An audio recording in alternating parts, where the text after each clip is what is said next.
Hey, what's up, guys? It's Rico here, CEO of Source Find Asia, co-host of the Main Channel podcast, and the host of the Source Find Asia YouTube channel, of course, back with another one. I've been in Bali now for like a solid week. I made another video where I was talking about my initial impressions. Now I want to talk about my current impressions after a week.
If you look behind me, this is what you would say is the definition of Bali, in my opinion. It's, surf town, surf city.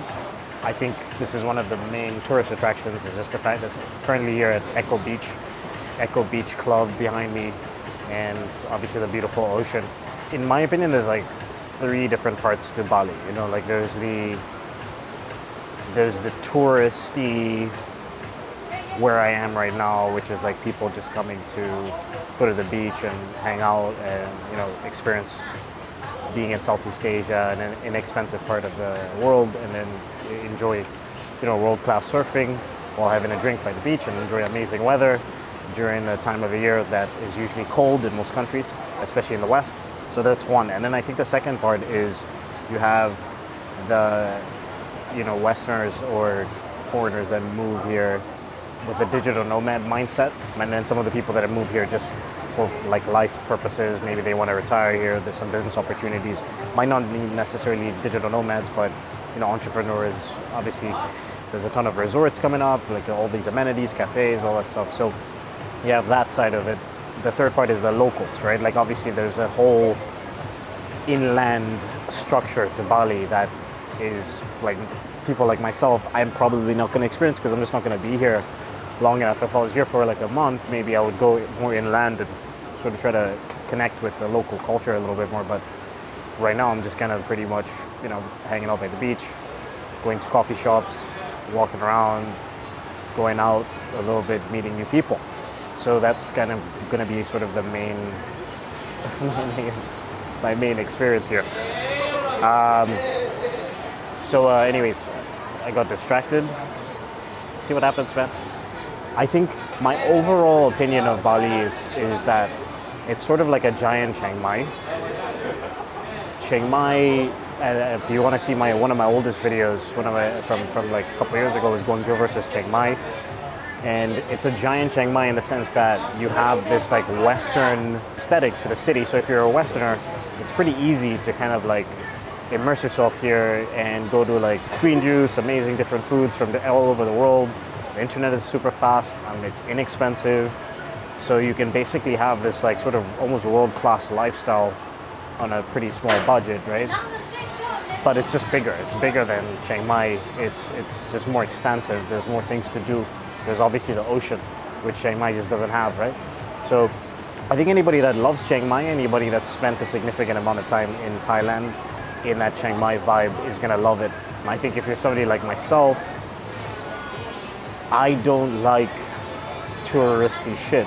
So like I don't mind dabbling in and out, but like part of the reason why I like places like Philippines and stuff is that it's sort of an untapped country. Like there is the touristy side to it, but at the same time, you can kind of pick and choose whether you want to experience that.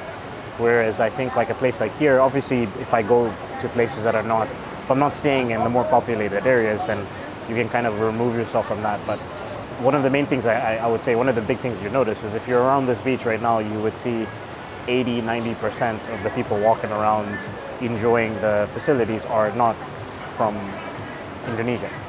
Whereas like if you go to some of the islands in the Philippines, it's inverted. Like 80% of the people that are on the islands on holiday are locals, which I really love. I love that aspect. It's like, yeah, there's obviously a lot of foreigners. There's obviously, if you go to some of the resorts, it's going to be mostly foreigners.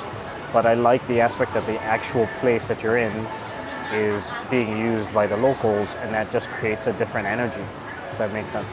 So anyways, yeah, in my opinion, overall, so it's a giant Chiang Mai. I think that if you're starting off in your entrepreneurship journey, it makes sense. It makes sense to come to a place like Bali because it's inexpensive. You can live here probably on $1,500 a month, maybe even $1,000 if you get like some of the more inexpensive apartments and just get a bunch of roommates. You could probably get your rent down to $300 a month, and then from there it's just kind of like what kind of life do you live? Do you get a co-working space? Do you get a gym membership? Like all those things. Like I think you could definitely live comfortably here on $1,500 a month. But similar to my opinion on Chiang Mai is like you don't want to fall into the trap of that digital nomad aspect where it's like I'm in this amazing place, it's super chilled, and I'm paying basically nothing to live here, and I'm only making enough money to live here. Like you want to have the freedom to be able to go to other places. So that would be my one little caveat. So overall for me, I mean, I would definitely come back here. I don't know if I could see myself living here necessarily. I'm not that kind of person. Like if I was gonna go live on a beach for months, I'd probably pick Boracay or Siargao, like somewhere that's just less touristy, less remote. I mean more remote. Like Boracay is famous, but it's difficult to get to Boracay. It's not as easy.